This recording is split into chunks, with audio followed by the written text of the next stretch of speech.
The early morning sun peeked through the windows at Gate 37 as Captain Daniel Peters completed his routine pre-flight check. His fingers moved quickly across the buttons and switches he had touched thousands of times before. 20 years as a sheer commercial airline pilot had made these motions second nature to him. Daniel was known for his perfect safety record and his strong political opinions. He never missed a chance to vote, always donated to liberal causes, and often shared news, articles online that matched his views. "All systems check out," Daniel said to Frank Johnson, his co-pilot for the past 3 years. Frank nodded and continued his own checks. They worked well together despite their different political views. Frank kept his conservative opinions quiet, at work, but Daniel had seen the bumper stickers on his car. Daniel stood up and straightened his uniform. His captain's bars gleamed in the morning light. "I'm going to walk through the cabin before boarding starts. Back in 10. "Sure thing, Captain," Frank said without looking up from his checklist. It was Daniel's habit to walk through the empty plane before passengers boarded. He liked to build a connection with the flight attendants and check that everything looked right. He also enjoyed the calm before the rush of travelers filled the seats.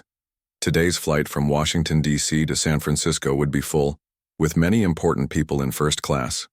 Susan Miller, the lead flight attendant, smiled as Daniel entered the main cabin. "Morning, Captain. Coffee's fresh if you want some." "Thanks, Susan. Maybe after my walkthrough," Daniel replied. He moved slowly down the aisle of the empty plane, nodding to the flight attendants preparing for boarding. When he reached first class, he noticed 2 men already seated in row 2. This was unusual since boarding hadn't officially started. Daniel recognized them instantly. In seats 2A and 2B sat Senator William Leavitt and Congressman Joseph Crockett, 2 powerful conservative politicians. They must have been allowed to board early as a courtesy. Leavitt, with his silver hair and expensive suit, was placing his briefcase under the seat in front of him. Crockett, younger and known for his aggressive speaking style, was looking at his phone. Daniel felt his heart beat faster. Just that morning, he had watched Crockett on the news defending a bill that would cut funding for several programs Daniel cared deeply about. The congressman had spoken harshly about people who depended on these programs, calling them lazy and looking for handouts. Daniel's sister was a single mother who had once needed help from one of these programs after her husband died. She had worked 2 jobs while raising her kids and going to night school. There was nothing lazy about her. Without thinking about the consequences, Daniel found himself walking toward the 2 politicians. He knew he should return to the cockpit. He knew confronting passengers was against company policy. Yet his feet kept moving forward. "Congressman Crockett," Daniel said, his voice steady despite his racing heart. "I saw you on the news this morning." Crockett looked up from his phone, surprise on his face. He wasn't used to being approached by airline staff. "Yes," he replied. "I just want to know how you sleep at night after what you said about working." "Families needing help," Daniel continued. "My sister needed that program you want to cut. She worked harder than anyone I know." Senator Leavitt, sitting by the window, put down his newspaper and frowned at Daniel. "Do you know who we are, pilot?" "Yes, Senator, I know exactly who you are," Daniel replied, "and I know what you both stand for." By now, other first-class passengers were beginning to board and could hear the exchange. A businessman in an expensive suit paused in the aisle, watching with interest. "This is highly inappropriate," Leavitt said, his deep voice carrying through the cabin. "We're paying customers like everyone else. Your job is to fly the plane, not lecture elected officials." Daniel felt his face grow hot. "And my job as a citizen is to speak up when I see harm being done. Real people will suffer because of that bill." Crockett, who had been quiet until now, closed his phone and leaned forward. "Captain, what's your name?" "Peters." "Daniel Peters." "Captain Peters, you have no idea what you're talking about. Our bill helps more people than it hurts by fixing a broken system. Have you even read it?" "I've read enough to know that people like my sister would have been homeless without the help you're trying to take away," Daniel replied. By now, a small crowd had gathered. More first-class passengers stood in the aisle, watching the exchange. Among them was Olivia Martinez, a young woman with a large social media following. She had quietly taken out her phone and begun recording. Susan rushed over, sensing trouble. "Captain," she whispered, touching Daniel's arm gently. "We need to complete boarding. The gate agent is asking for updates on our status." Daniel felt a moment of clarity break through his anger. What was he doing? He was risking his job, his ability to support his own family. He had crossed a line. "This conversation isn't over," Crockett said firmly. "No, it isn't," Daniel agreed. "But perhaps there's a better time and place." With that, he turned and walked back toward the cockpit, feeling the eyes of everyone in first class on his back. As he passed through the galley, Susan grabbed his arm. "What were you thinking?" she hissed. "Those are powerful men. They could get you fired with one phone call." Daniel ran a hand through his short gray hair. "I know, Susan, I just couldn't help myself." "Did you hear what Crockett said on the news this morning?" "No, and it doesn't matter," Susan replied. "You know, the rules. No political discussions with passengers, especially not confrontations." Daniel nodded. "You're right. I'll go back to the cockpit and focus on getting everyone safely to San Francisco. That's my job." As he walked away, he heard the distinct sound of a notification chime. Looking back, he saw Olivia still holding her phone, a small smile on her face as she typed something. A bad feeling settled in his stomach. Back in the cockpit, Frank gave him a curious look. "Everything okay? You look upset." "Fine," Daniel said shortly, sitting back in the captain's chair. "Let's get this flight going." As Daniel began the pre-flight announcements, his voice was professional but his mind was racing. Had he just destroyed a 20-year career in a moment of political passion? What would his wife Lisa say? How would he support their teenage children if he lost his job? The mortgage on their house near Baltimore wasn't going to pay itself. Through the small cockpit window, Daniel could see the ground crew finishing their work. The morning sun now fully illuminated the tarmac. Planes taxied in the distance following the careful dance of airport traffic. Everything looked normal, but Daniel knew that something significant had just happened. There would be consequences. "Tower, this is Flight 1327 requesting clearance for takeoff," he said into his headset, pushing his worries aside to focus on the immediate task. But as the engines began to roar to life, Daniel couldn't shake the feeling that this flight would change everything. And somewhere behind him in first class, a video was already beginning its journey across the internet, carrying his face and his words to millions of people he would never meet. The large plane climbed into the morning sky, leaving Washington, D.C. behind. Captain Daniel Peters focused on his flying, trying to push the first-class confrontation out of his mind. His hands moved steadily over the controls despite the worry, churning in his stomach. Beside him, co-pilot Frank Johnson handled the radio communications, unaware of what had happened during boarding. "We're at cruising altitude," Frank said after they leveled off at 35,000 feet. "Want me to take over for a bit?" Daniel nodded. "Thanks, I could use a short break." He wasn't hungry or tired. He just needed a moment to think about what he had done. When Daniel stepped out of the cockpit, Susan Miller was waiting with a worried look on her face. She pulled him into the small galley area where they could speak privately. "It's already online," she whispered, holding up her phone. "Olivia Martinez has over 3 million followers. The video of you confronting the politicians is everywhere." Daniel felt his throat tighten as he looked at the screen. There he was, in his captain's uniform, his face flushed with anger as he spoke to Congressman Crockett and Senator Leavitt. The video already had hundreds of thousands of views and was climbing fast. Comments were pouring in by the second. "Some people are calling you a hero," Susan said, scrolling through the comments. "Others are saying you should be fired immediately." It's split pretty evenly along political lines. Daniel leaned against the wall. "What does the airline say?" Susan looked away. "They've called twice already. They want to speak with you when we land."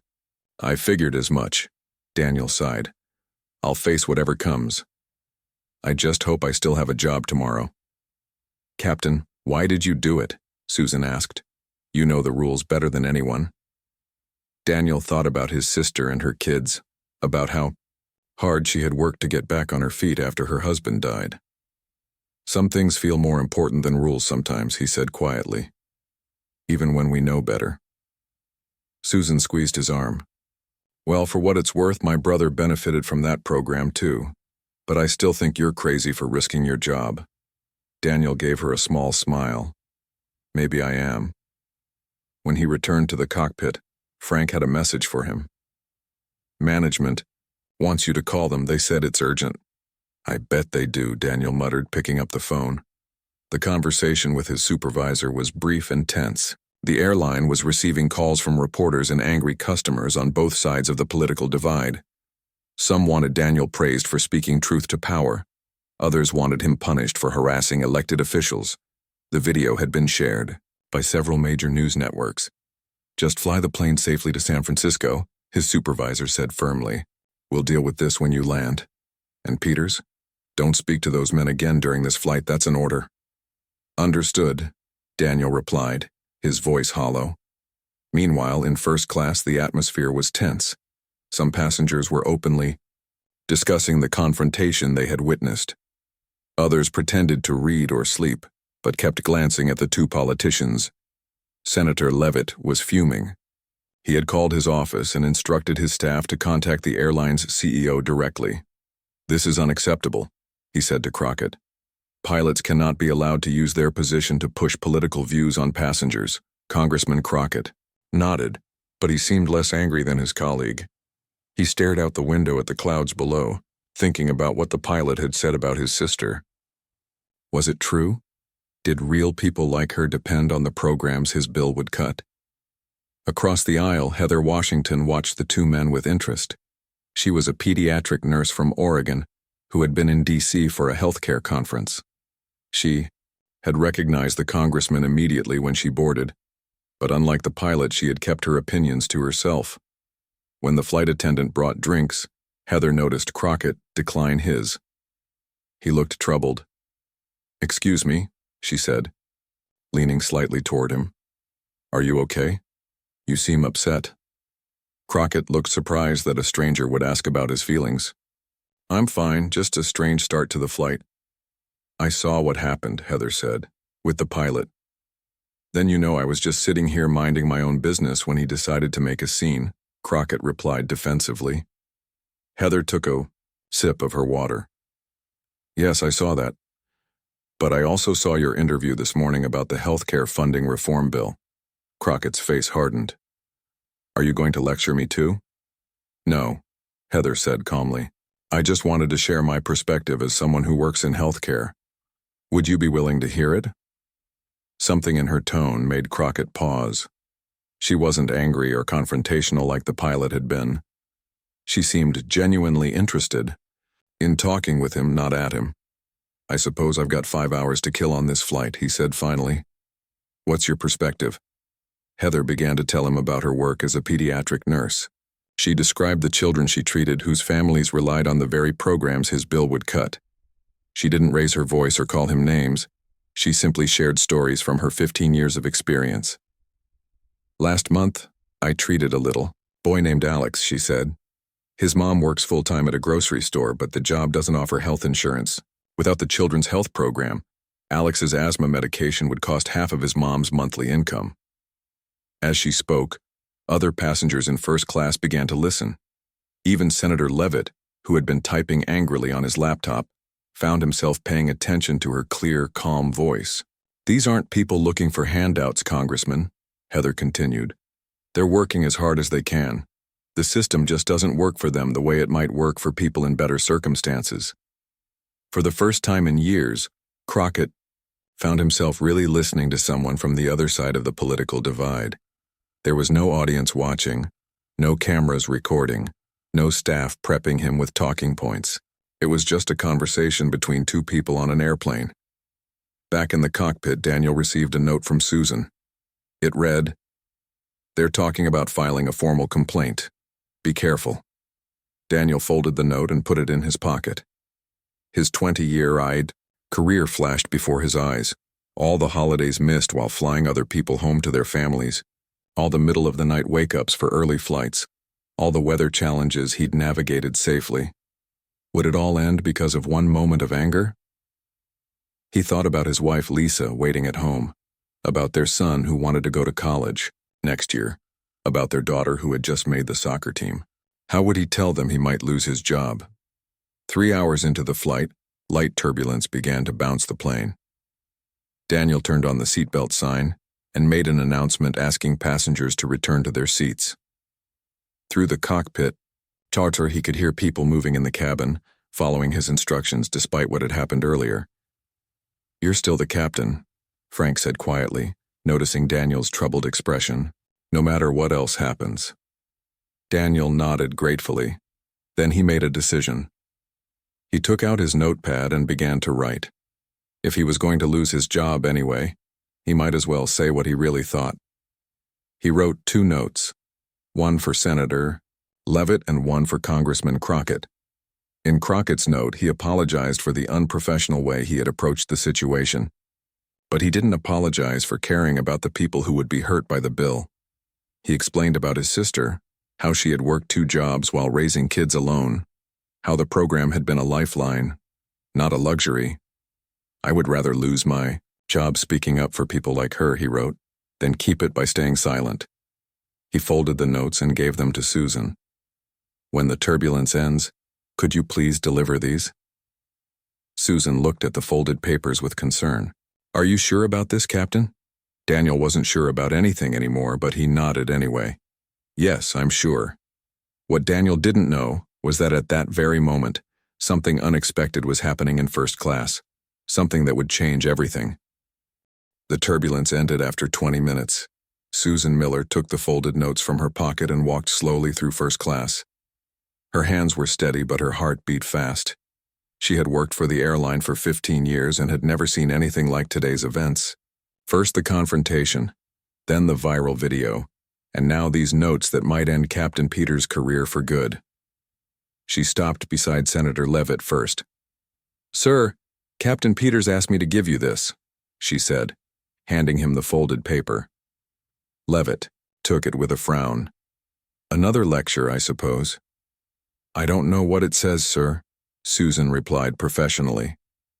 Then she moved across the aisle to Congressman Crockett, who was still deep in conversation with Nurse Heather Washington. "Excuse me, Congressman. This is from the captain," Susan said. Crockett paused mid-sentence and took the note. "Thank you," he said, much more politely than his colleague had. Susan returned to the galley area and watched from a distance. Senator Leavitt opened his note first, his face turning red as he read. He crumpled the paper and shoved it into his jacket pocket.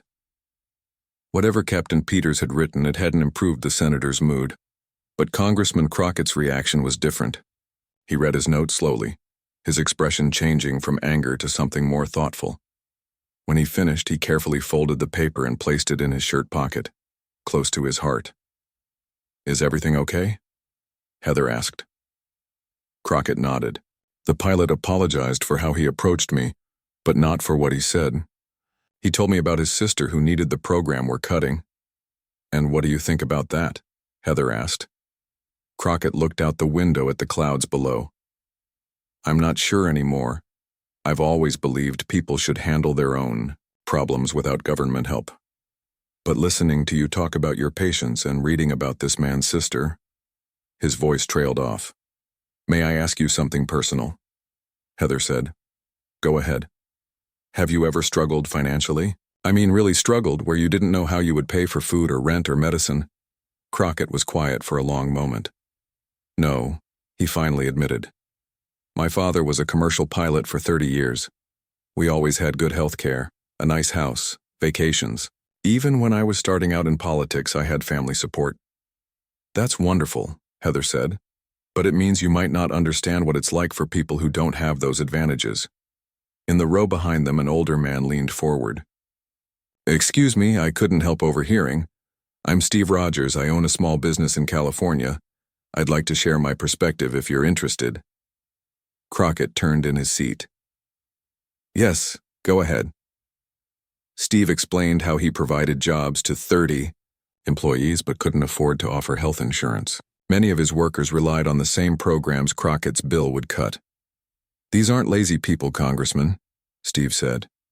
They work hard for me every day. They just can't make ends meet on what I can pay them. One by one, other passengers joined the conversation. A teacher talked about her students whose parents worked multiple jobs. A doctor described patients who couldn't afford medicine. A young woman told how a government program had helped her finish college when her parents lost their jobs. Senator Leavitt watched with growing annoyance as his colleague listened to these stories. "Joe, don't let them change your mind," he interrupted. "We have a responsibility to cut government spending. These programs are too expensive." A man in a business suit spoke up from across the aisle. "Senator, I'm Greg Phillips. I work in finance, and I usually vote for your party. But I've been listening to these people, and they make sense. Maybe there's a better way to save money than cutting programs that help working families." Leavitt's face turned an even deeper shade of red. "This is ridiculous. We're being ambushed on this flight. First by that pilot and now by all of you." "Nobody is ambushing you, Senator," Heather said calmly. "We're just talking. Isn't that what democracy is supposed to be about? People sharing their perspectives with their elected officials?" Meanwhile, in the cockpit, Daniel was unaware of the extraordinary conversation happening in first class. He focused on flying the plane, checking instruments, and monitoring weather reports. His mind kept returning to the notes he had written. Had he made things worse? Would the politicians use his words against him? The cockpit phone rang. It was Susan. "Captain, you need to know what's happening back here," she said in an excited voice. "Congressman Crockett is having a real conversation with the passengers about his bill. He's actually listening to them. And it all started with that nurse in seat 3B. Daniel could hardly believe what he was hearing. "Are you serious? What about Leavitt?" "He's angry, but most people are ignoring him." "It's amazing, Daniel. I've never seen anything like it." After they hung up, Daniel sat in silence for a moment.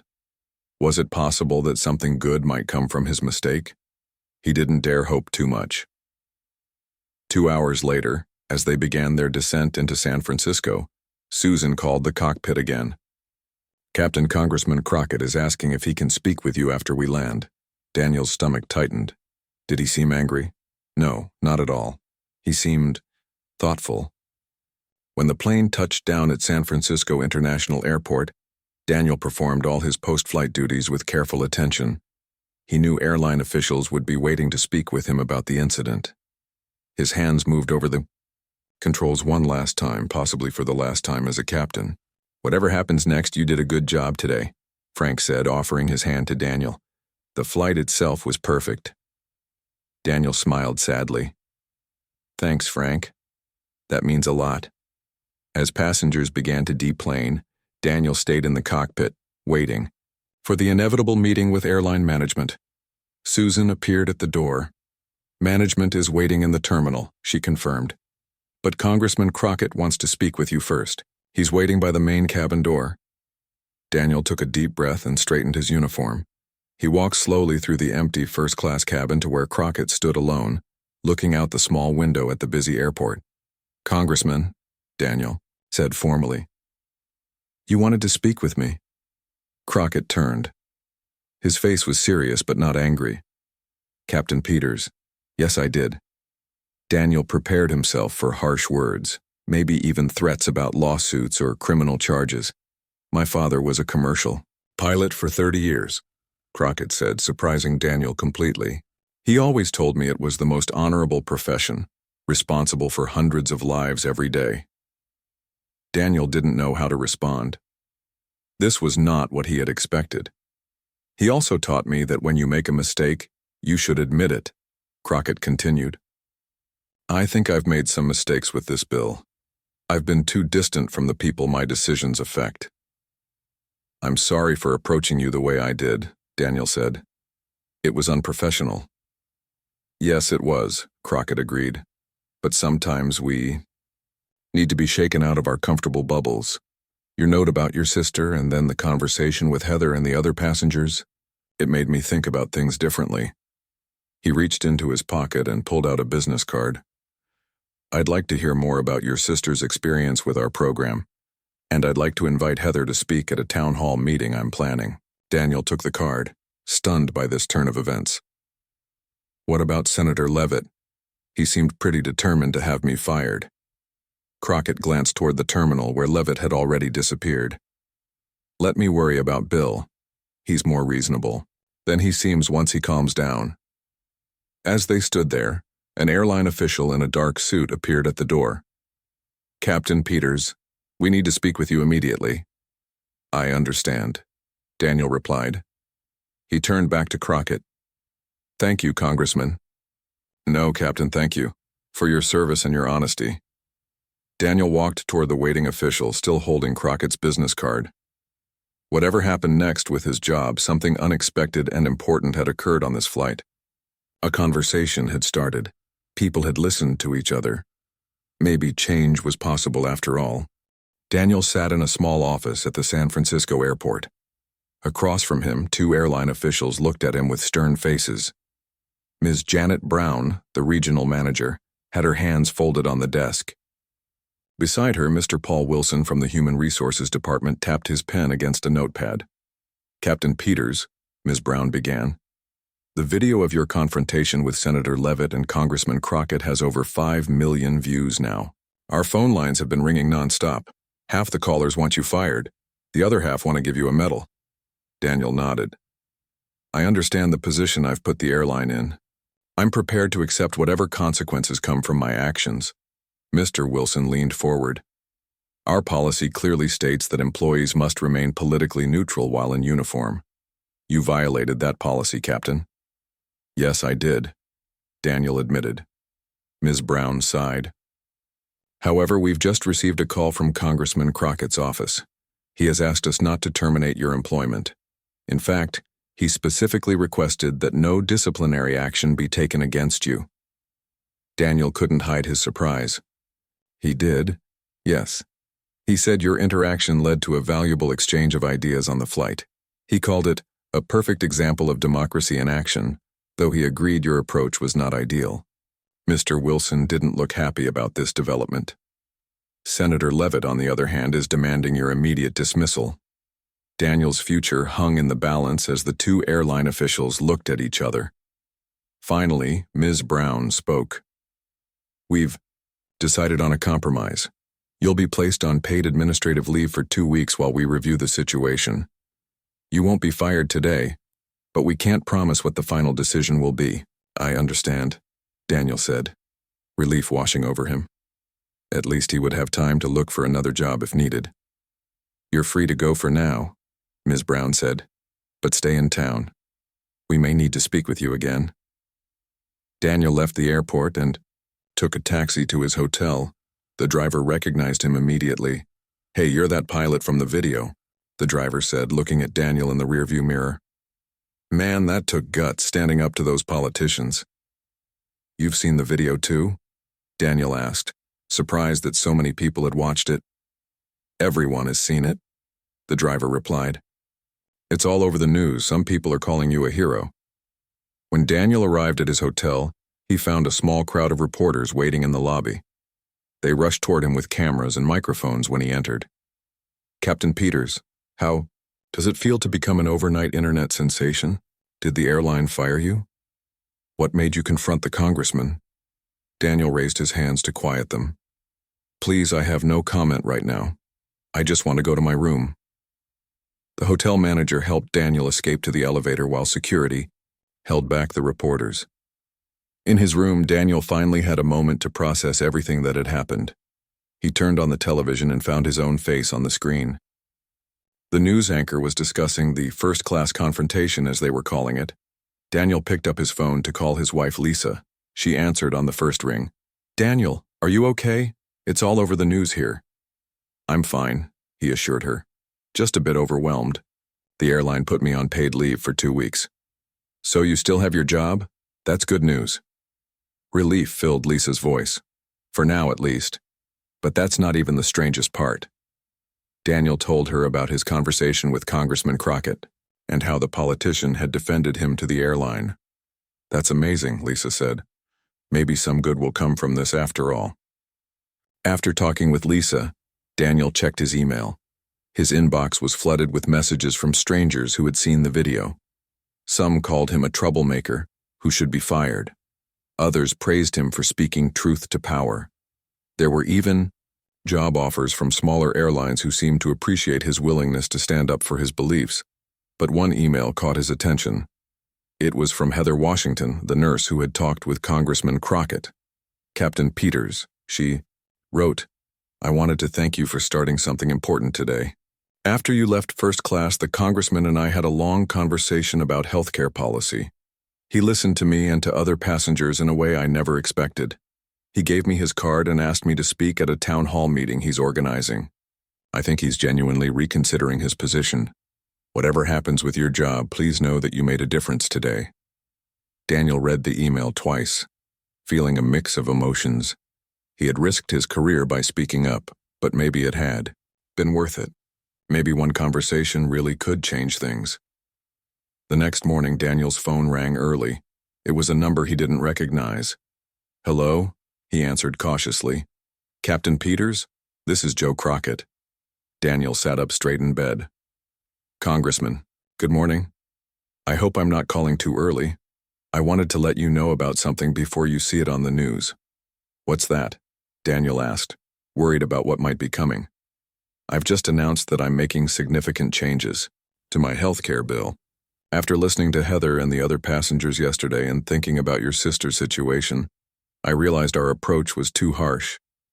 Daniel could hardly believe what he was hearing. "You're changing the bill?" "Yes. We still need to cut costs, but not at the expense of working families who are doing their best. I've scheduled a press conference for this afternoon to explain the changes." That's wonderful news, Congressman. I'd like you to be there, if you're willing. Your perspective as someone with family who benefited from these programs would be valuable." Daniel hesitated. "I'm not sure that's a good idea.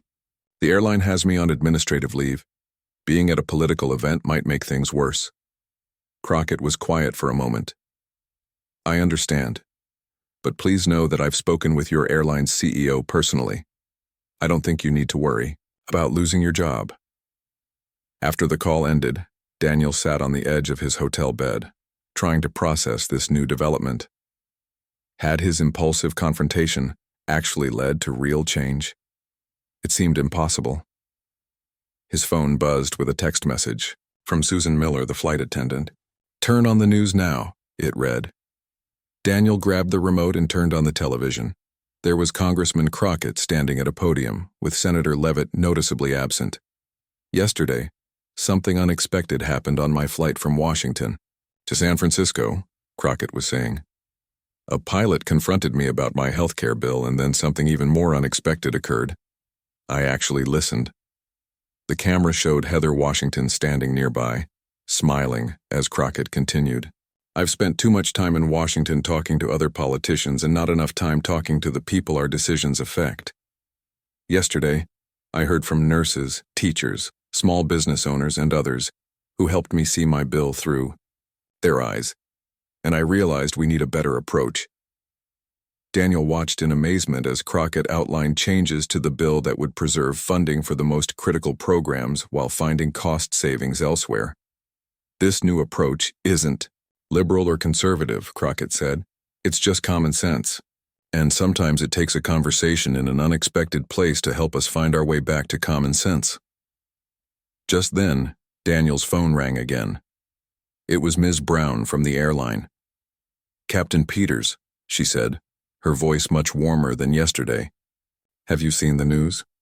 "I'm watching it now," Daniel replied.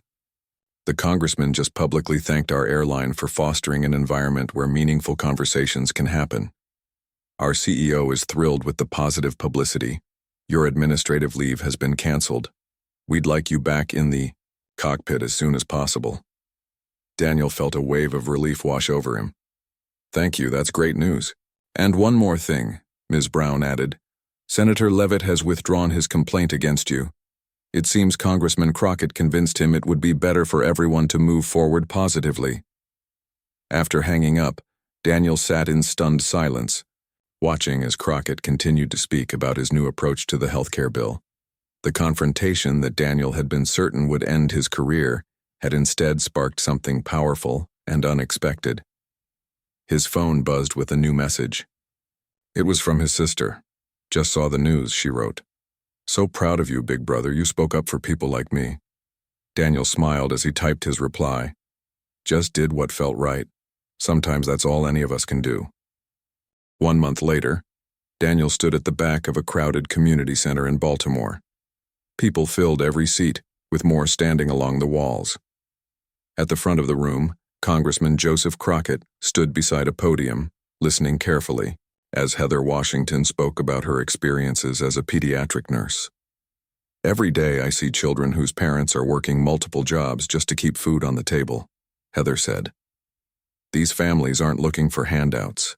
They need a bridge to help them through difficult times." Daniel watched as heads nodded throughout the audience. This was the third town hall meeting Crockett had held since their flight a month ago. The first had been in San Francisco, the second in Chicago, and now Baltimore, Daniel's hometown. Beside Daniel stood his sister Karen, who had benefited from the very program they were discussing. She squeezed his hand nervously. Later in the meeting, she would share her own story. "I can't believe I'm about to speak in front of a congressman," she whispered. "You'll do great," Daniel assured her. "Your story matters." After Heather finished speaking, Crockett stepped up to the microphone.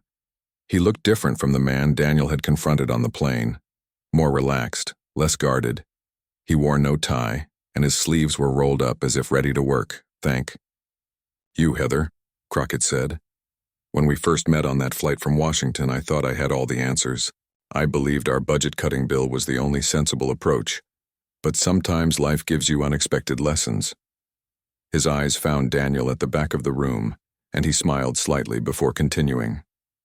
"A wise person once told me that the most important journeys aren't the ones that take you from one city to another, but the ones that change how you see the world. My journey began when a pilot dared to tell me I was wrong." Murmurs spread through the crowd as people turned to look at Daniel. Some had recognized him already. His story had been featured on national news programs and talk shows.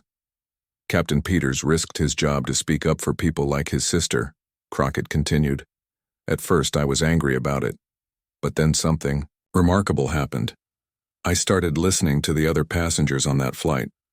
Real people with real stories, and I realized how disconnected I had become from the people I was elected to serve." In the month since the flight, Daniel's life had changed dramatically. He had returned to work as a pilot, but now passengers occasionally recognized him and asked for selfies. Some airline executives weren't happy about his newfound fame, but the positive publicity made it difficult for them to take action against him. More importantly, the revised healthcare bill was gaining support in Congress. Even Senator Leavitt, who had initially been furious about the incident, had grudgingly agreed to some of the changes after facing pressure from voters who had seen the viral video. Crockett gestured toward Daniel. "Captain Peters is here with us today, along with his sister Karen, who will share her story with us." "Captain, would you mind saying a few words first?" Daniel hadn't expected to be called up. He looked at Karen, who nodded encouragingly. Slowly, he made his way to the front of the room. People applauded as he approached the podium. "I'm not a politician or a public speaker," Daniel began. "I'm just a pilot who loves his job and his family. What happened on that flight wasn't planned. I saw Congressman Crockett and Senator Leavitt sitting in first class, and I remembered watching them on the news that morning, talking about cutting programs that had helped my sister." Daniel paused, looking out at the attentive faces. "I was angry. I broke the rules. I risked my career. And honestly, I'm not sure I would recommend that approach to anyone else." This brought a few chuckles from the audience. But what happened afterward was remarkable. The congressman could have had me fired. Instead, he listened. Not just to me, but to Heather and the other passengers. He opened his mind to different perspectives. And then he had the courage to change his position, even though that's not easy for a politician to do. Crockett nodded, acknowledging the truth in Daniel's words. "The lesson I've learned from all this isn't about being right or wrong, liberal or conservative," Daniel continued. "It's about listening to each other. It's about remembering that policies aren't just words on paper. They affect real people with real lives." After Daniel finished speaking, Karen shared her story. She described becoming a single mother after her husband's death, working 2 jobs while attending night school, and how the healthcare program had been essential for her children during that difficult time. Today I own a small business, I pay taxes, I employ 3 people, she concluded. That government program wasn't a handout, it was an investment in my family's future. When the town hall ended, Congressman Crockett approached Daniel and Karen. "Thank you both for coming today," he said, shaking their hands warmly. "Your stories are exactly what my colleagues in Washington need to hear." "Will the revised bill pass?" Daniel asked. Crockett smiled. "It's gaining support every day. Even Bill Leavitt is coming around, though he'd never admit that publicly." "Speaking of Senator Leavitt," Daniel said, "I'm surprised he's not fighting harder against these changes." "That's actually the most surprising twist in this whole story," Crockett replied, lowering his voice. "Bill called me last week. His niece just lost her job and her health insurance. She has 2 kids and needs the exact program we were trying to cut. He didn't say he was wrong exactly, but he did say maybe we should reconsider certain aspects of the legislation." Daniel shook, his head in amazement, so it took a personal connection for him to understand. "That's often how it works," Crockett said. "We all need something to help us see beyond our bubbles." Later that evening, Daniel and Karen sat in her small kitchen. Her children were doing homework at the table while Karen prepared dinner. "I still can't believe all of this," Karen said. "A month ago, you were just my brother the pilot. Now you're some kind of political hero." Daniel laughed. "Hardly a hero. Just someone who spoke up at the right moment, or the wrong one, depending on how you look at it." "Well, hero or not, what you started is making a difference." Crockett said the revised bill might pass next week. Daniel's phone buzzed with a text message from Susan Miller, the flight attendant from that fateful flight. "Just saw you on the news again," she wrote. "The crew is so proud of you. Even Frank says you did the right thing, and you know how conservative he is." As Daniel put his phone away, Karen's oldest son looked up from his homework. "Uncle Daniel, my teacher asked if you would come talk to our class about what happened. She says it's a good example of citizenship." Daniel smiled. "I'd be happy to. But I'll make sure to tell them that confronting politicians on airplanes isn't usually the best approach." That night, as Daniel drove back to his house, he thought about how quickly life could change. One moment of anger, one decision to speak up, had created ripples that touched countless lives. The revised healthcare bill would help families like Karen's across the country. Daniel pulled into his driveway and sat for a moment, looking at his modest home where Lisa was waiting for him. His job was secure again. His sister was doing well. And somewhere in Washington, politicians were actually listening to the people they served. He had always believed one person could make a difference, but now he had lived it. The world hadn't completely changed. There were still deep divisions and difficult problems to solve. But for this moment, in this one corner of the world, something good had happened because someone had the courage to speak up. And that, Daniel thought as he walked toward his front door, was a pretty good landing after a very turbulent flight.